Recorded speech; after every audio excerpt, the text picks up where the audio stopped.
One of the great revolutions in visual art coincides precisely with one of the great revolutions in classical music. Both of these revolutions happened in 1911.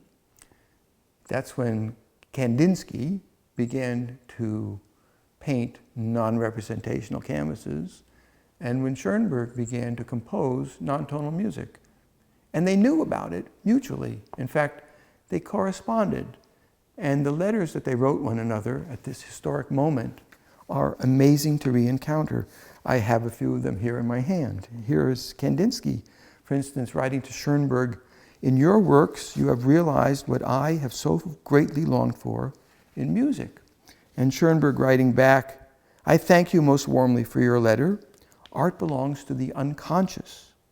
One must express oneself directly, not one's taste or one's upbringing or one's intelligence, knowledge, or skill, not all these acquired characteristics, but that which is unborn and instinctive." So what these guys are about are capturing instinct at the cusp before any structure or anything formal has been imposed upon it. And there's a third character in this story, the Italian composer and pianist Ferruccio Busoni, one of the great intellectuals in the history of Western music and a really magical human being. And he's also writing letters.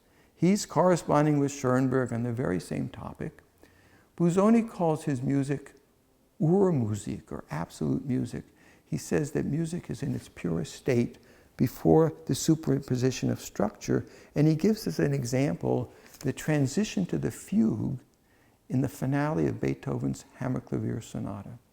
So we'll hear that, and we'll see the relevant paintings, and we'll hear the pertinent music by Busoni and Schoenberg in the course of this evening at the Phillips Collection.